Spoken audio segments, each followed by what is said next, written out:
Narcissists don't always attack with rage or cruelty. The most dangerous ones, covert narcissists, operate in the shadows. They do not lash out with violence or venom. No, their cruelty is far more subtle, far more refined. They plant seeds of doubt, guilt, and disdain within your mind, watering them with whispers of concern and feigned compassion. And before you realize it, you are the one destroying yourself, tearing down your own confidence, questioning your own sanity.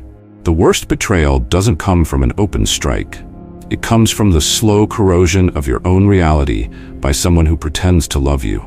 Covert narcissists are the most skilled deceivers. They don't need to shout about their greatness or demand adoration. Their power lies in their subtlety. They dismantle everything you believe in from within, turning your own thoughts and values against you.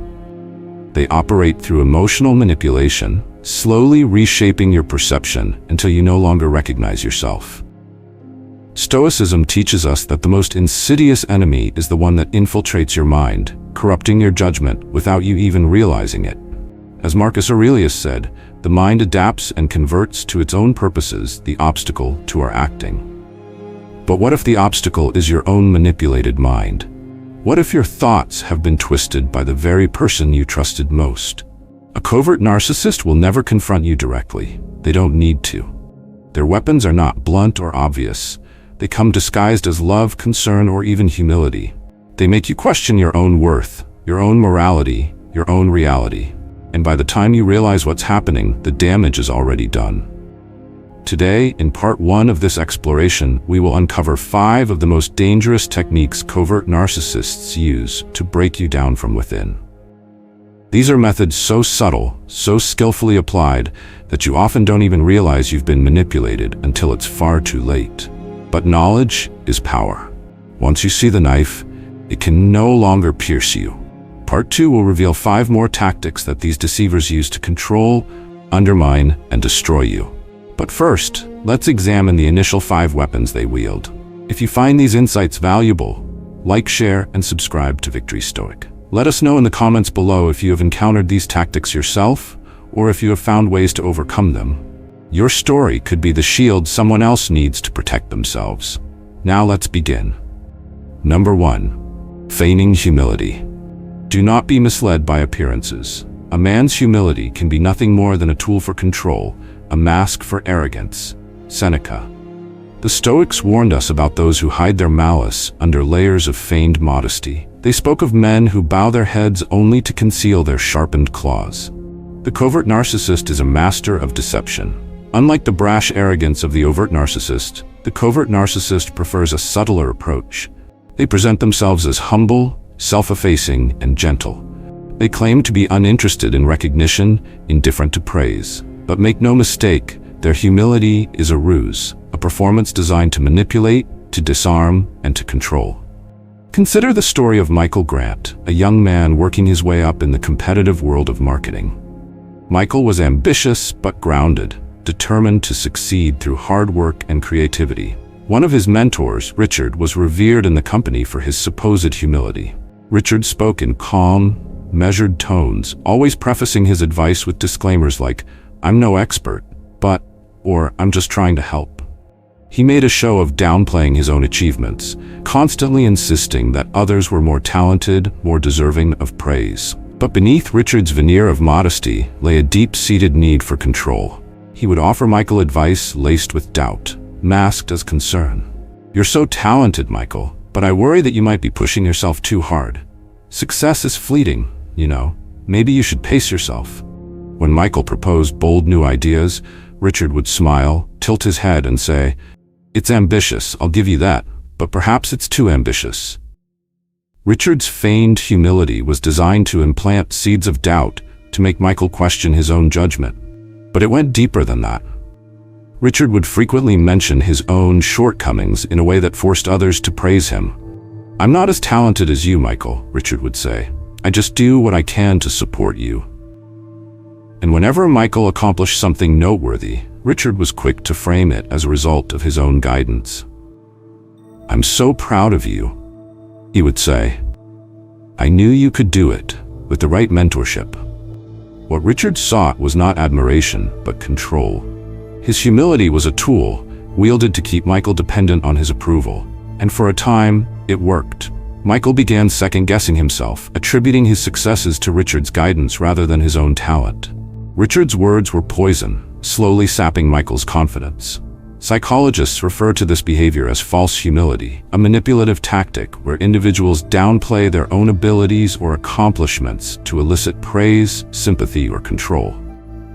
According to Dr. Craig Malkin, author of Rethinking Narcissism, covert narcissists often hide their arrogance under layers of supposed humility. They create an image of themselves as self-sacrificing, humble individuals, all while quietly seeking validation and influence. Dr. Malkin's research highlights how covert narcissists manipulate others through what he calls vulnerable grandiosity, a combination of insecurity and entitlement masked as humility. They downplay their own achievements, not out of genuine modesty, but as a way to draw attention to themselves. By pretending to be less than, they invite others to reassure them, to build them up, to feed their ego under the guise of kindness. The Stoics would recognize this tactic instantly. True humility, according to the likes of Marcus Aurelius and Seneca, requires no audience, no validation, no praise. It is a quiet strength, not a performance. As Epictetus wrote, "If you wish to be a writer, write. If you wish to be a good man, be one." There is no need to announce your humility if it is genuine.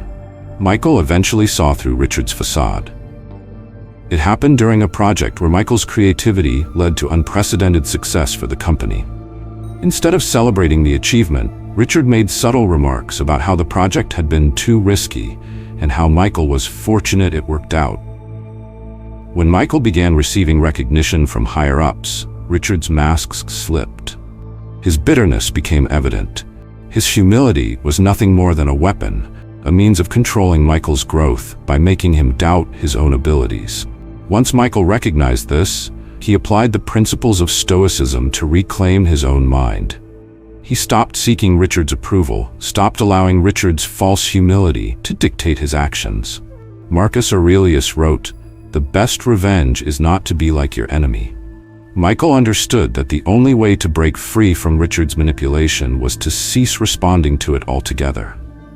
Here's a practical exercise you can use to defend yourself against the covert narcissist's feigned humility. The action test. 1. Observe actions, not words. Pay attention to what the person actually does, not what they claim to be. Genuine humility is demonstrated through consistent kindness and support, not through rehearsed phrases or self-deprecation. 2. Identify patterns of manipulation. Note instances where their humility feels forced, where compliments seem calculated, or where advice is subtly designed to undermine your confidence. 3. Focus on your own growth. Instead of seeking their approval, measure your progress by your own standards. The covert narcissist thrives on your dependency. Deny them that power. 4. Set boundaries. When their humility becomes a tool of manipulation, draw a clear line. Refuse to engage with their attempts to control your thoughts or emotions. Michael broke free not by confronting Richard directly, but by refusing to be swayed by Richard's poisoned praise. He learned to trust his own judgment, to value his own accomplishments without needing Richard's validation. In the end, Richard's false humility was revealed for what it truly was, a desperate attempt to control what he could not create. Feigning humility is a tactic as old as manipulation itself. It is the predator's disguise, the mask of the wolf among the sheep. The intelligent man learns to see through the illusion, to recognize humility not by words, but by deeds. And once you strip away the mask, the true nature of the covert narcissist stands exposed, vulnerable, powerless. The Stoic lesson here is clear. If someone's humility feels like a performance, it probably is, and their approval is not worth the price of your own integrity. Number 2. Backhanded compliments. A blade hidden in silk is still a blade. It cuts just as deep, only you bleed without knowing why. Seneca. The Stoics understood deception for what it truly was, an art form of cruelty, designed to erode your strength slowly, insidiously. A covert narcissist's weapon of choice is often not rage or outright cruelty. It is the backhanded compliment, the poisoned flower offered under the guise of kindness. Consider the story of Ben Carter, a promising architect working at a prestigious design firm in New York City. Ben was known for his innovative designs, bold, ambitious, and unapologetically original. But his supervisor, Todd, was a master of manipulation, and his words always seemed to dance on the fine line between praise and condescension. Ben, that presentation was impressive, for someone your age. Your designs are always so creative, though I wonder if you're overcomplicating things. You've got talent, Ben, but sometimes I think you're too passionate for your own good. At first, Ben took Todd's words at face value, believing he was receiving genuine feedback from a respected mentor. But over time, a pattern emerged. Every compliment came with a barb. Every acknowledgement of Ben's talent was coupled with a subtle attempt to undermine his confidence. Todd's words were carefully constructed to keep Ben questioning himself, to keep him from ever feeling secure in his own abilities. It was like being given a beautiful gift wrapped in rusted wire. Todd's words seemed generous, but there was always pain hidden beneath them. Ben found himself constantly trying to prove his worth, to gain Todd's approval that would never truly come. It was a game Ben didn't even realize he was playing until it was already consuming him. Psychologists call this tactic negging, a form of emotional manipulation where someone offers praise mixed with criticism to create insecurity and dependency. According to Dr. Ramani Durvasula, a clinical psychologist specializing in narcissistic abuse, backhanded compliments are a subtle but effective way for narcissists to establish control over their targets. They create doubt, erode confidence, and keep the victim striving for validation that will never be granted. The problem with backhanded compliments is that they are difficult to confront. They disguise cruelty as kindness, making you question whether you're being too sensitive or overreacting. And that's exactly what the covert narcissist wants. By keeping you in a state of doubt, they maintain power over your mind. Marcus Aurelius wrote, "The soul becomes dyed with the color of its thoughts." What happens when those thoughts are poisoned by the insidious words of others? Ben's soul was slowly darkening under Todd's manipulation, his creativity stifled by the constant need for approval. The problem wasn't his talent. It was the chains Todd had forged with every carefully calculated remark. One particularly damning moment occurred when Ben presented a revolutionary design for a new urban park project. It was ambitious, blending modern architecture with natural elements in a way that aimed to transform a neglected area of the city into something beautiful. Todd's response? "I like it. It's interesting. But don't you think you're overreaching a bit? I mean, it's great that you're dreaming big, but maybe stick to something more realistic." The message was clear. You're talented, but only within the boundaries I deem acceptable. Ben left that meeting feeling deflated, his enthusiasm drained. But it was only when he looked back on the countless conversations with Todd that he realized the truth. Todd never wanted him to succeed. Todd only wanted control. Here's how you can defend yourself against backhanded compliments. The mirror technique. 1. Recognize the pattern. Identify when compliments are consistently paired with subtle criticism or doubt. Write them down if necessary. Patterns are harder to ignore when they are laid out in front of you. 2. Separate praise from criticism. When someone offers a compliment with a sting, mentally separate the praise from the insult. Ask yourself whether the criticism is valid or simply meant to undermine you. 3. Respond with clarity, not emotion. Instead of defending yourself or seeking validation, respond with directness. For example, if someone says, "Your idea is ambitious, but maybe too ambitious," respond with, "Ambition is exactly what this project needs." 4. Reject poisoned praise. Understand that genuine praise is not conditional. If someone's compliments always seem to leave you feeling worse, it's not praise at all. Reject it outright and trust your own judgment. Ben eventually realized that Todd's praise was nothing more than a tool of manipulation. He stopped seeking Todd's approval and began trusting his own instincts. He presented his urban park design directly to the company's board of directors without Todd's interference. The project was approved and Ben's career took off.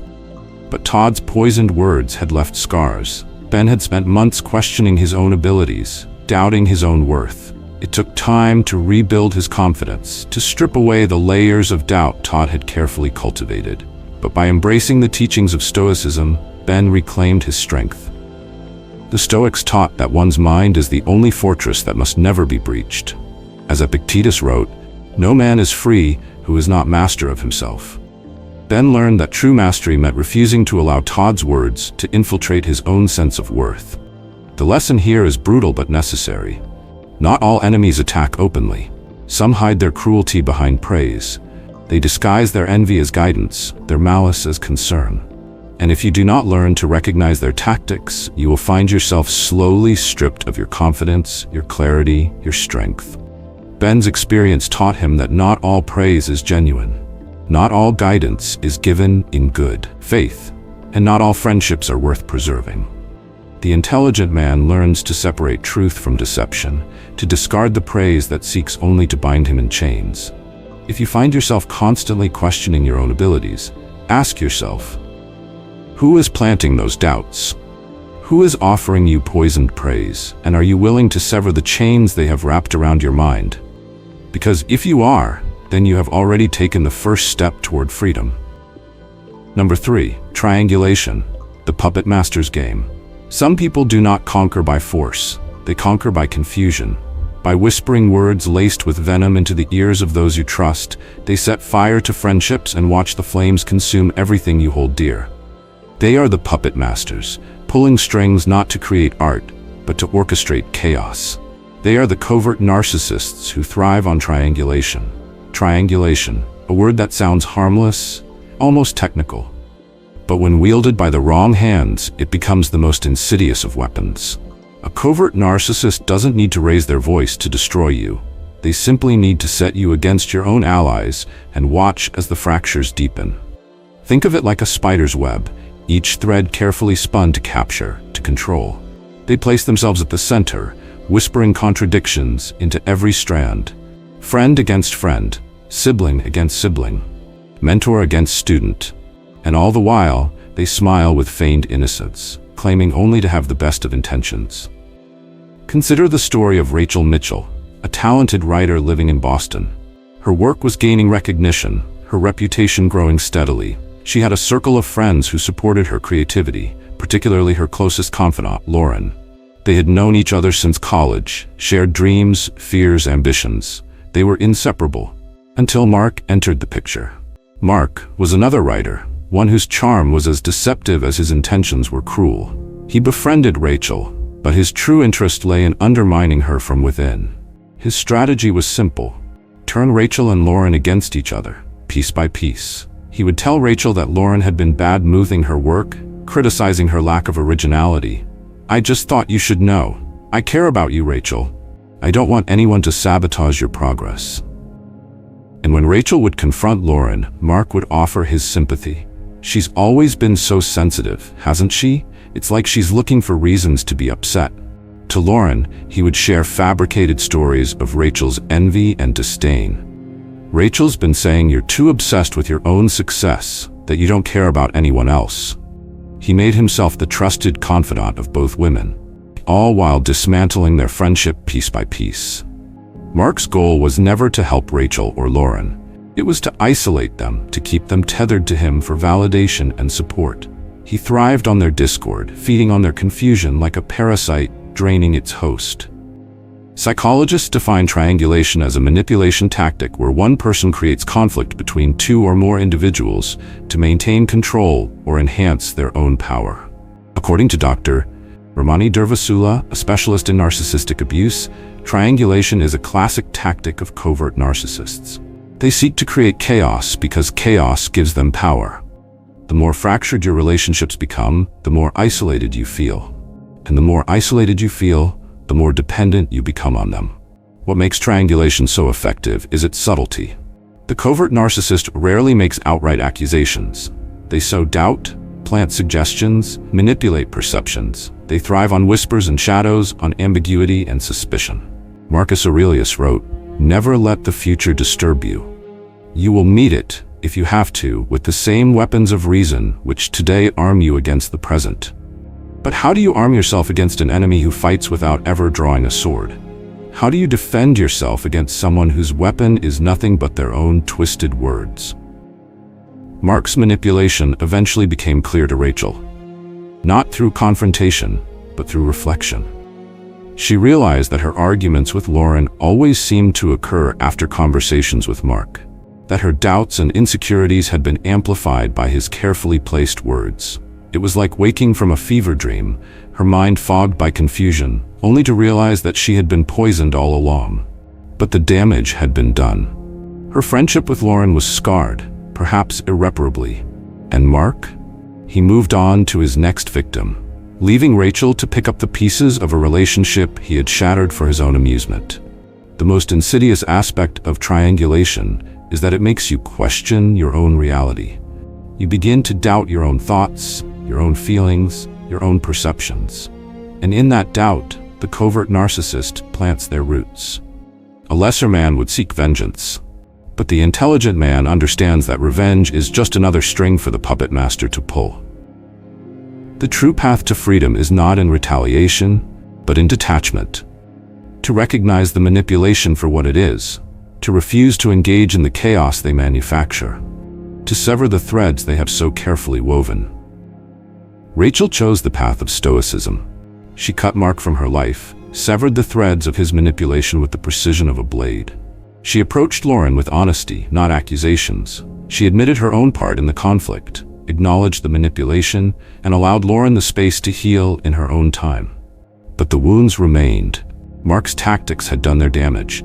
It would take years for Rachel to rebuild the trust she had once shared with Lauren, and some things, once broken, never fully heal. The Stoics taught that chaos is only powerful if you allow it to penetrate your mind. Marcus Aurelius wrote, "You have power over your mind, not outside events. Realize this, and you will find strength." The power of the covert narcissist is only as great as the power you grant them. When you refuse to play their games, their influence crumbles to dust. But there is a brutal truth here, one that cannot be ignored. Triangulation is a form of warfare, and those who employ it do so without mercy, without conscience, without honor. They delight in turning friends into enemies, family into foes. And they do so with a smile. If you find yourself ensnared in the webs of triangulation, ask yourself, who is holding the strings? Who is profiting from your pain? And most importantly, are you willing to cut those strings, even if it means cutting away people you once trusted?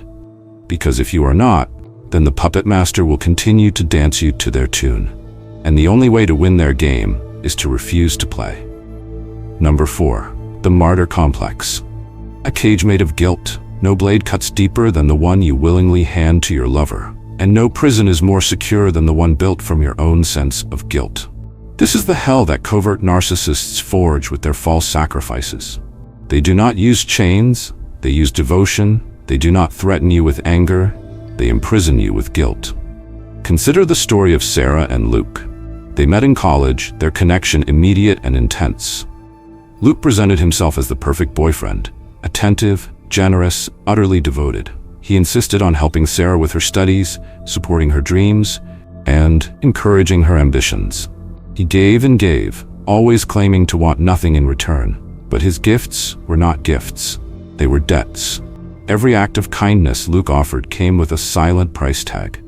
Every moment of support was a seed planted to bloom into guilt.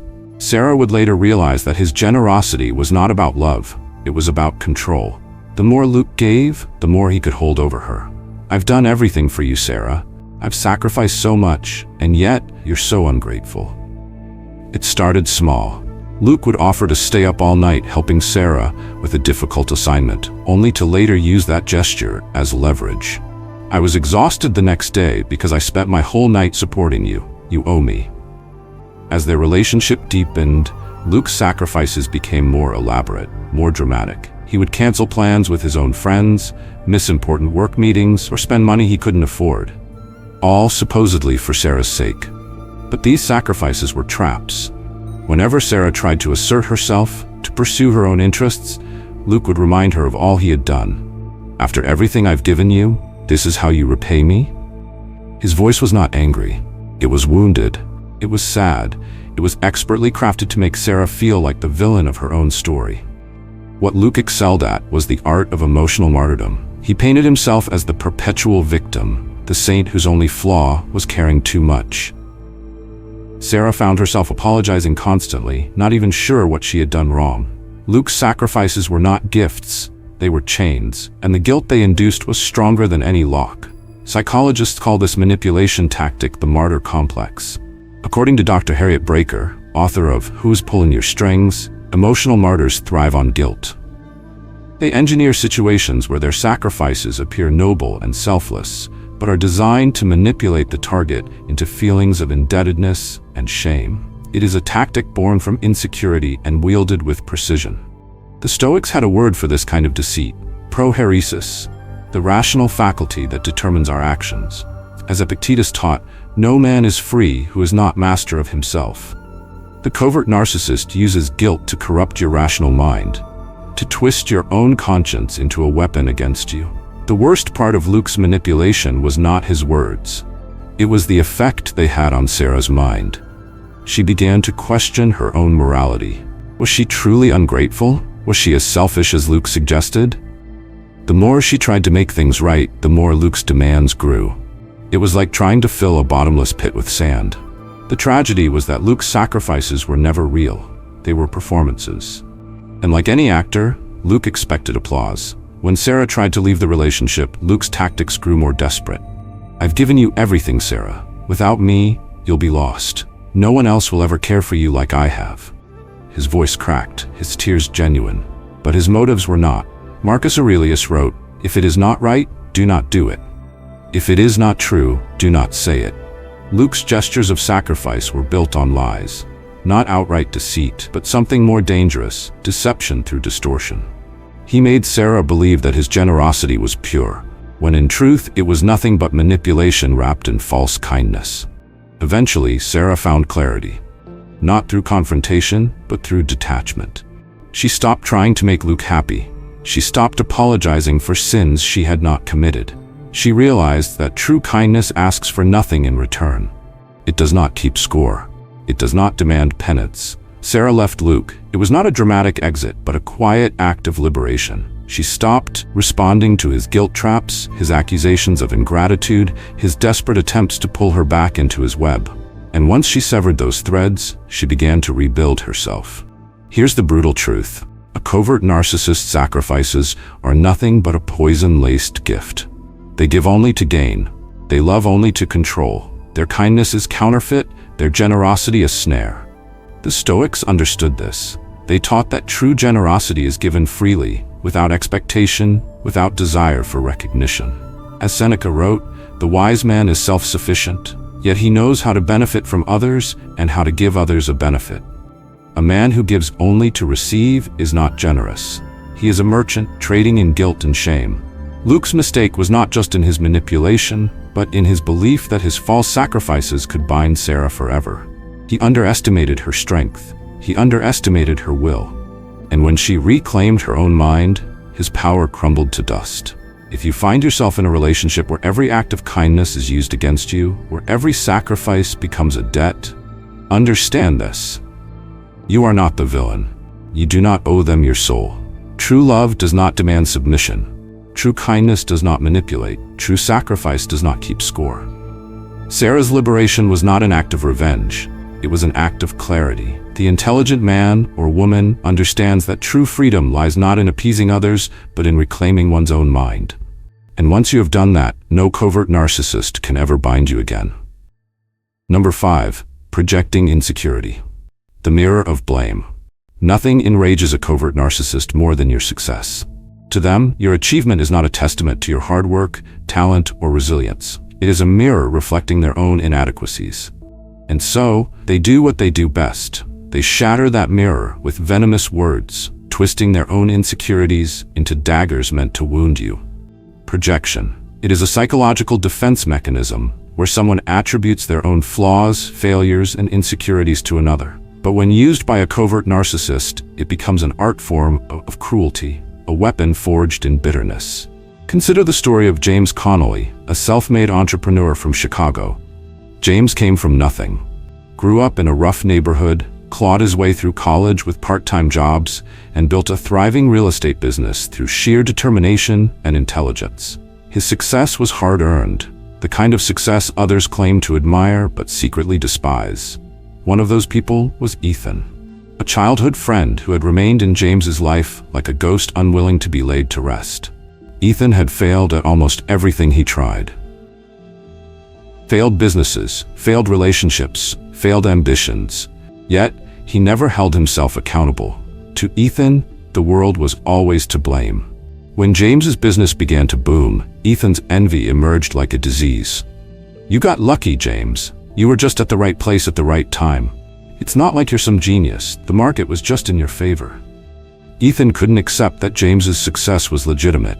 His own failures were like open wounds, and James's triumphs only made them sting more. So Ethan projected his insecurities onto James. He would tell others that James was arrogant, selfish, corrupt. He would mock James's wealth as if it were a crime. "You've changed, man. All that money's gone to your head. You think you're better than everyone else now, don't you?" Ethan's voice was full of contempt, his eyes gleaming with resentment. But the truth was simpler and far more pitiful. Ethan despised himself. And so, he needed to make James the villain to justify his own inadequacies. Psychologists call this tactic projection, a defense mechanism where someone deflects their own negative traits onto others. According to Dr. George Simon, author of In Sheep's Clothing, Understanding and Dealing with Manipulative People, projection is often used by narcissists to maintain their own fragile self-esteem. By blaming others for their failures, they preserve the illusion of their own superiority. But Ethan's envy and bitterness were not limited to accusations of arrogance. When James began dating a successful lawyer named Rebecca, Ethan's attacks grew more vicious. "She's only with you for the money, you know? Women like that don't care about the real you. They care about the lifestyle." Ethan's words were soaked in his own inadequacies. His own failures in relationships projected onto James's happiness. But James wasn't Ethan's only victim. Another woman, Alice, had been Ethan's girlfriend for over a year. Ethan's career was stagnant, his ambitions thwarted by his own laziness and lack of discipline. But rather than face his own failures, he projected them onto Alice. "You're holding me back," he would say during their arguments. "I could be successful if you weren't so negative all the time. You're always trying to control me, to sabotage me. You're just jealous of my potential." Alice, a kind-hearted woman who wanted nothing but to see Ethan succeed, found herself apologizing for sins she had not committed. Ethan's own incompetence was twisted into accusations against her. His failures were her fault, his shortcomings, her responsibility. And she began to believe it. Marcus Aurelius wrote, "It is not death that a man should fear, but he should fear never beginning to live." The tragedy of projection is that it prevents people like Ethan from ever truly living. They are trapped within the prison of their own inadequacies, lashing out at those who dare to achieve what they cannot. The covert narcissist cannot celebrate your success because your success is a reminder of their failure. They cannot accept your happiness because your happiness magnifies their misery. And so they project. They twist their envy into accusations. They transform their own insecurities into weapons meant to tear you down. James eventually recognized Ethan's poison for what it was. No matter how much he tried to reassure Ethan, to encourage him, to lift him up, the result was always the same: blame, resentment, sabotage. Ethan needed someone to carry the weight of his own failures, and James had been foolish enough to shoulder that burden for far too long. James cut Ethan from his life. It was not done in anger, but in clarity.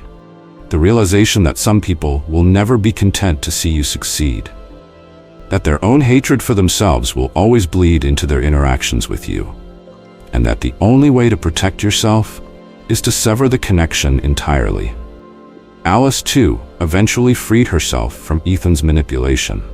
She realized that no amount of support or encouragement would ever be enough for a man who refused to face his own shortcomings. Ethan would always find someone else to blame, someone else to burden with his insecurities. Projection is a form of theft. It is the covert narcissist's attempt to steal your confidence, your peace of mind, your sense of worth. But as the Stoics taught, no man can truly take from you what you refuse to give. As Epictetus wrote, "No man is free who is not master of himself." And true mastery requires recognizing when others are trying to force their own weaknesses upon you. James rebuilt his life without Ethan's toxic influence. He learned to trust his own achievements, to celebrate his own victories without feeling the need to apologize for them. He understood that Ethan's words had never been about him. They were confessions of Ethan's own inadequacies.